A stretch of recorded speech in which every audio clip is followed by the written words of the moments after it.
अब अगला है, वे कौन से लोग हैं? चाणक्य से प्रश्न पूछा गया कि जिनका साथ तुरंत छोड़ देना चाहिए, अन्यथा अपना भी विनाश हो जाता है, अपना भी बहुत नुकसान होता है। तो वे हैं दुराचारी, दुरादृष्टि, दुराभासी च दुर्जना, यन मैत्री क्रियते पुंसा सह तु शीघ्रं विनश्यति, सह तु शीघ्रं विनश्यति। जो लोग दुराचारी हैं, दुराचारी मतलब जिनके दुष्ट आचरण है, बुरे आचरण है, व्यभिचारी है, आचरण ठीक नहीं। दुरादृष्टि, और जिनकी दृष्टि भी बुरी है, जिनकी दृष्टि भी शुद्ध नहीं, ऐसे लोग। दुराभासी, और जो दुष्टों के पास में जिनका निवास है। चाहे दुर्जना, और जो स्वयं दुर्जन है, दुष्ट है, पूरे दुष्ट।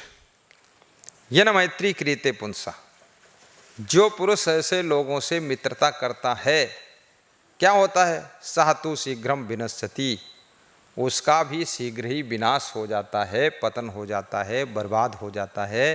कैसे? जैसे जलती हुई लकड़ी के साथ में यदि गीली लकड़ी भी रहती है तो भी धूं धूं करके जलकर राख हो जाती है। ये है।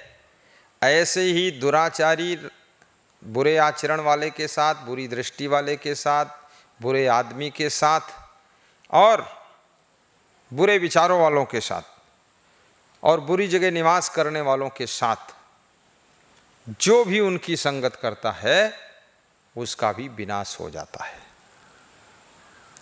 ये लकड़ी का उदाहरण आपको दिया गया है।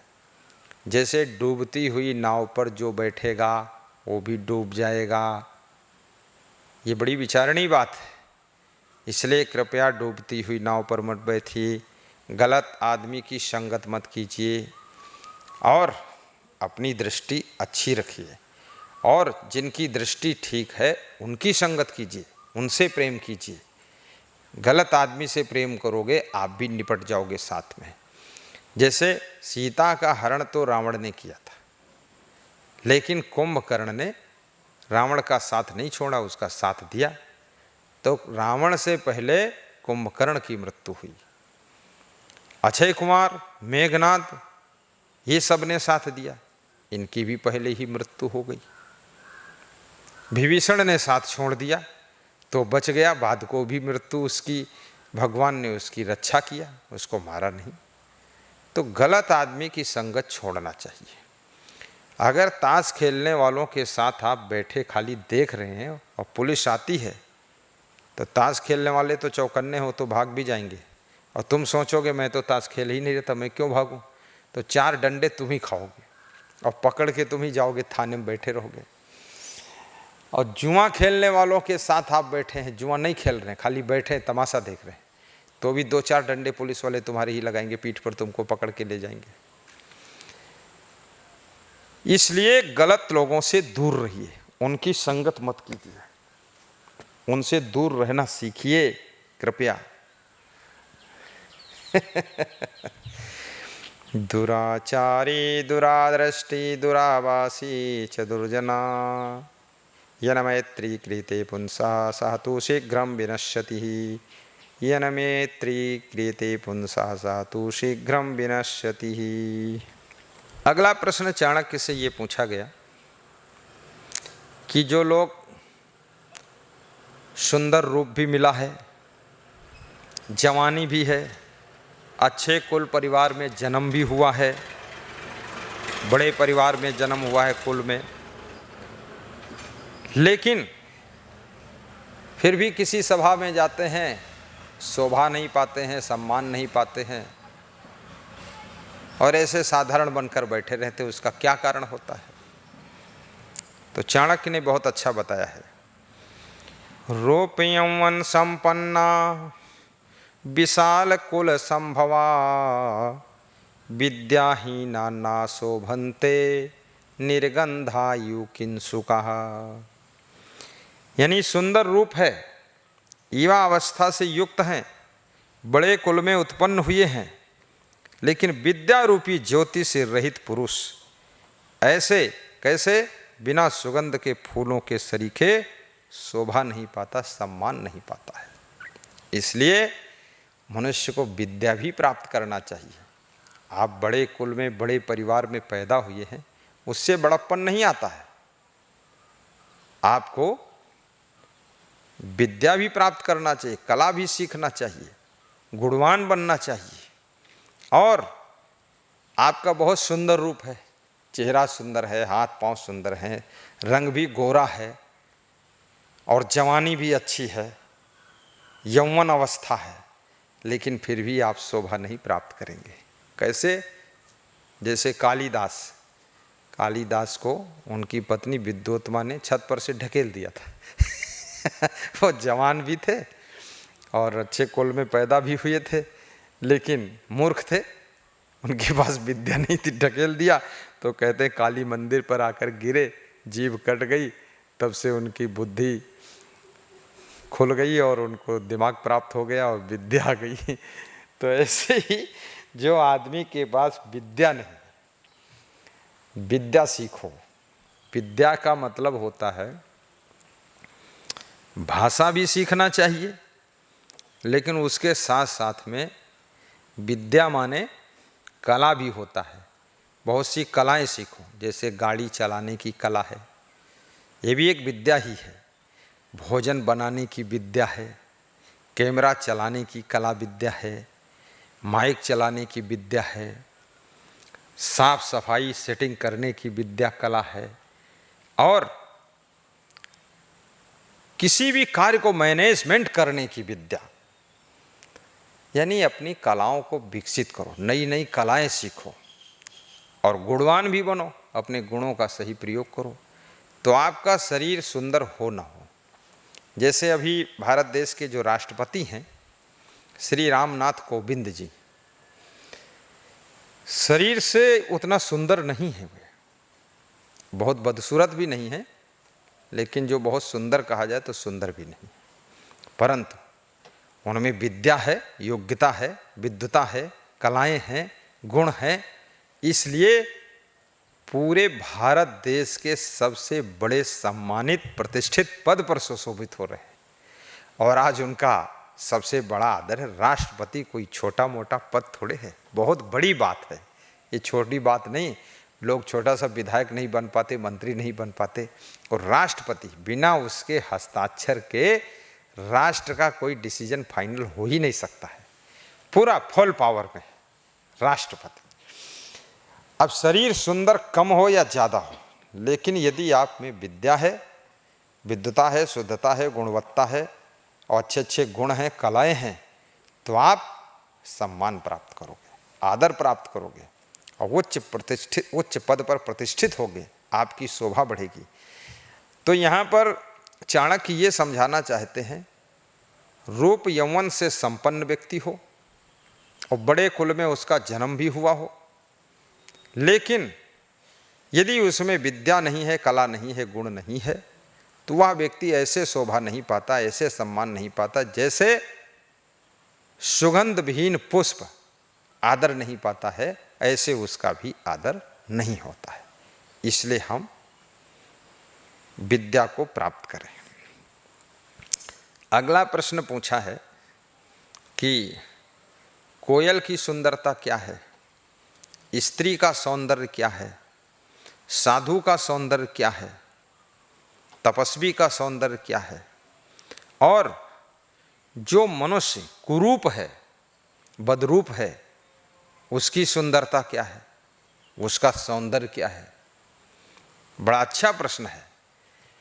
कोयल का शरीर तो सुंदर होता नहीं है, तो इसके लिए चाणक्य कहते हैं कि कोकिला नाम सुरोरूपम स्त्रीणाम रूपम पतिव्रतम विद्यारूपम कुरूपाणाम क्षमारूपम तपस्वीनाम। कोकिला नाम सुरोरूपम स्त्रीणाम रूपम पतिव्रतम विद्यारूपम कुरूपाणाम क्षमा रूपम तपस्वीनाम। क्या तात्पर्य है इसका? इसका तात्पर्य है कि कोयल का शरीर सुंदर नहीं होता है, लेकिन कोयल की मधुर वाणी ही उसकी सुंदरता है। कोयल का सौंदर्य उसकी मीठी बोली है। स्त्री शरीर से सुंदर नहीं मानी जाती है। ये तो जो अज्ञानी लोग हैं वो शरीर की सुंदरता देखकर मोहित होते हैं, लेकिन जो ज्ञानी समझदार लोग होते हैं, स्त्री की सुंदरता, स्त्री का सौंदर्य, स्त्री का आभूषण, आभूषण क्या है? सोना चांदी का गहना नहीं, स्त्री का असली आभूषण उसका पतिव्रता धर्म है।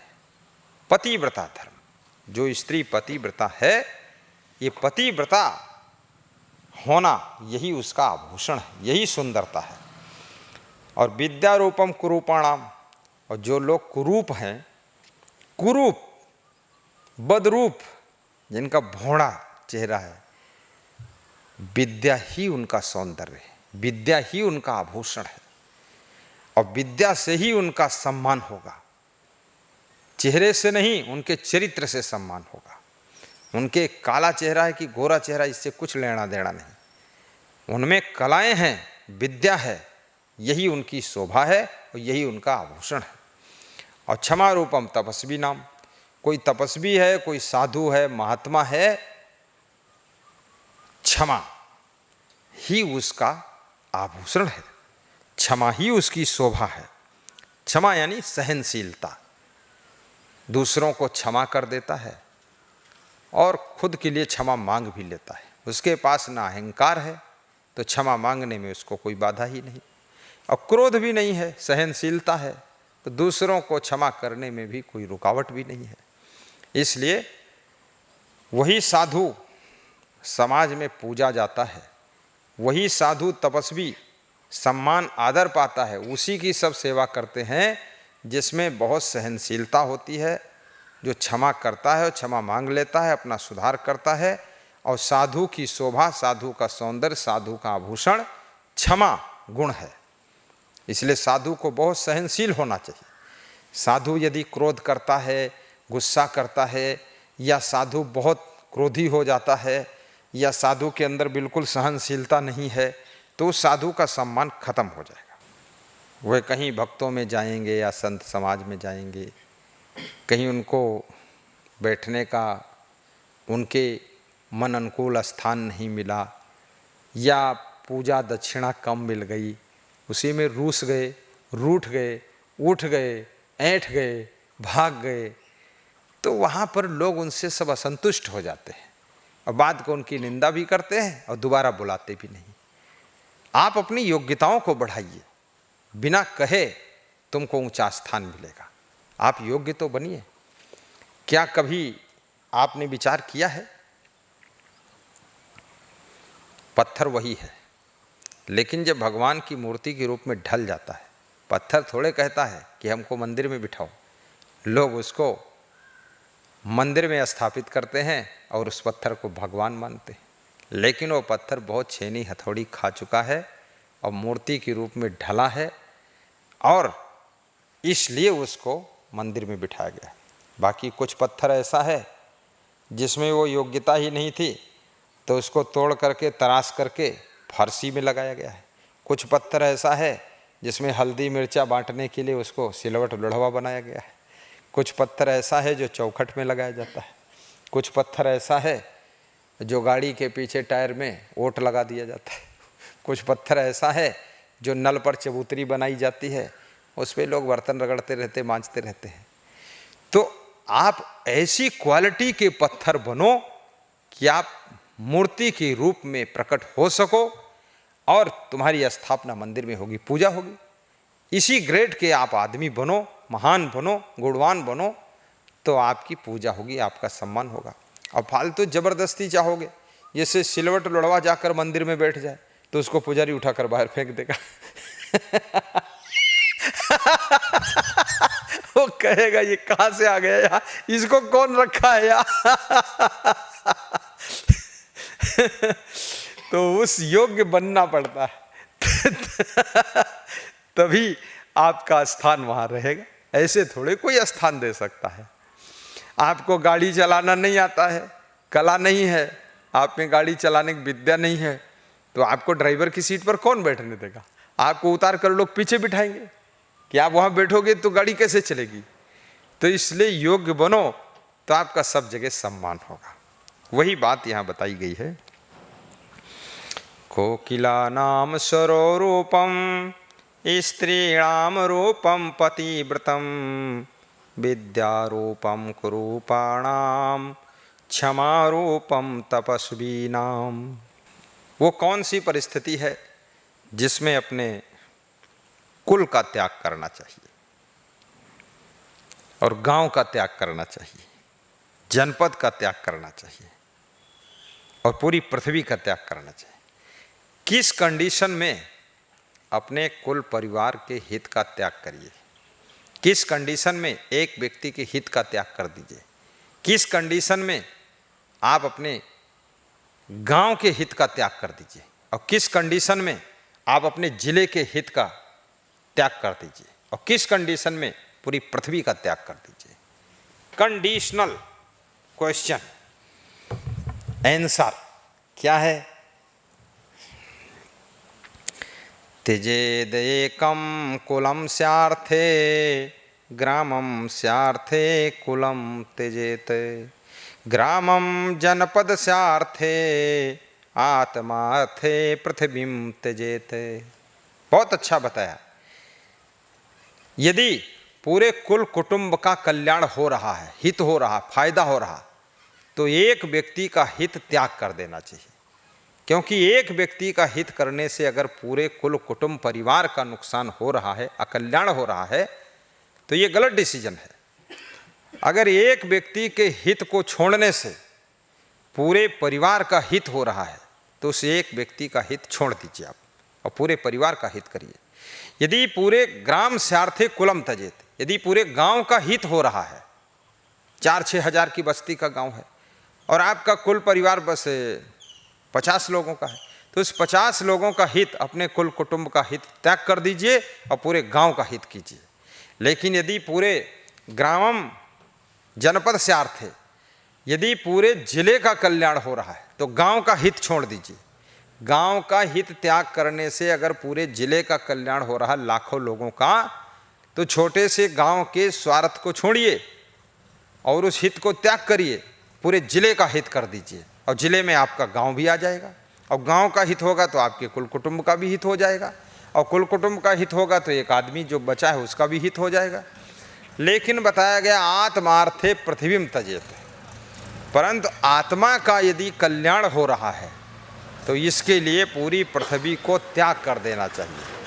त्यजेदेकं कुलस्यार्थे ग्रामं स्यार्थे कुलं त्यजेत ग्रामं जनपद स्यार्थे आत्मार्थे पृथ्वीं त्यजेत। बॉस गाड़ी चला रहे और सामने एक बकरी आ गई या एक कुत्ता आ गया और सामने से एक मोटरसाइकिल आ रही है। अब इस बकरी को बचाने के लिए यदि आपने मोटरसाइकिल में टकरा दिया अपनी गाड़ी, तो मोटरसाइकिल पर 3 सवारी बैठी थी, वो मर गई। आपकी गाड़ी में 5 सवारी बैठी थी, ये गाड़ी आपकी पलट गई, एकदम ब्रेक ले लिया तो ये 5 मर गए। तो 5 3 8 मरे और एक बकरी बची। अब बकरी वो क्या करेगी? ना तो किसी को हॉस्पिटल पहुंचा सकती है और ना तो बकरी कोई ज़्यादा उत्थान कर सकती है। तो ऐसी स्थिति में बकरी का बचाव त्याग करिए। आप मोटरसाइकिल वालों को बचाइए, आपकी गाड़ी में जो लोग बैठे उनको बचाइए और बकरी के ठोकर यदि लग जाती है तो लग जाने दो, कोई बात नहीं है। लेकिन ये कीमती लोग हैं, मनुष्य सृष्टि में कुछ रचनाएं करता है, विकास करता है और मनुष्य अगर बच जाएगा तो कितनी बकरियों को बचा सकेगा और मनुष्य अगर मर जाएगा तो एक बकरी के बचने से वो बकरी किसी मनुष्य को नहीं बचा सकेगी। इसलिए ऐसा निर्णय बताया गया है। त्यजेदेकं कुलस्यार्थे ग्रामं स्यार्थे कुलं त्यजेत ग्रामं जनपद स्यार्थे आत्मार्थे पृथ्वीं त्यजेत। बहुत धन्यवाद।